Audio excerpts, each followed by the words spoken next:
café artisanal.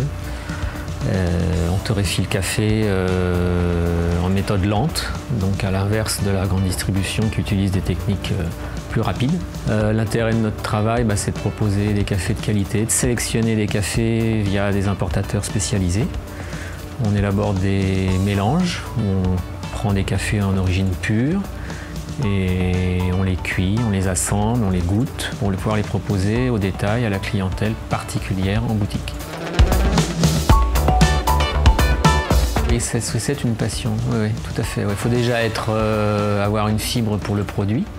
Il n'y a pas de diplôme, il n'y a pas de formation particulière.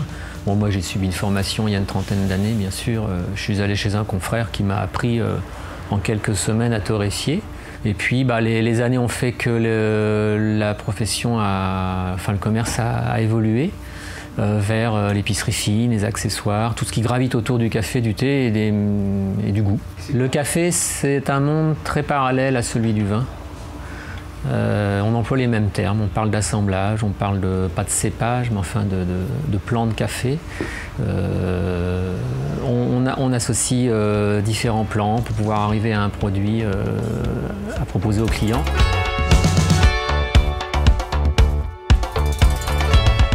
Alors, mon épouse et moi-même en tant que co-gérants, nous avons repris l'activité il y a 13 ans maintenant, une activité qui existe, l'enseigne existe depuis plus de 50 ans.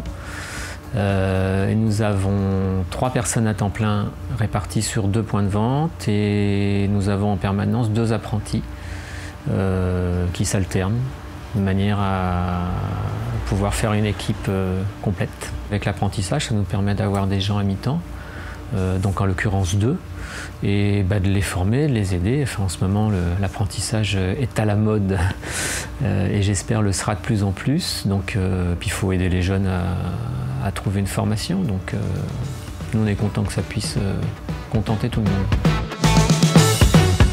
Si on en est là, je pense que c'est parce qu'on est curieux, on adore notre métier. On va sur les salons, on essaie de dénicher toujours des choses nouvelles.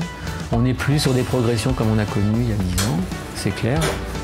Mais bon, on fait un produit noble, on essaie de travailler la qualité et je pense que c'est idem pour la plupart des artisans. Quand on fait un travail dans les règles de l'art et propre et honnête vis-à-vis du client, ça se passe bien.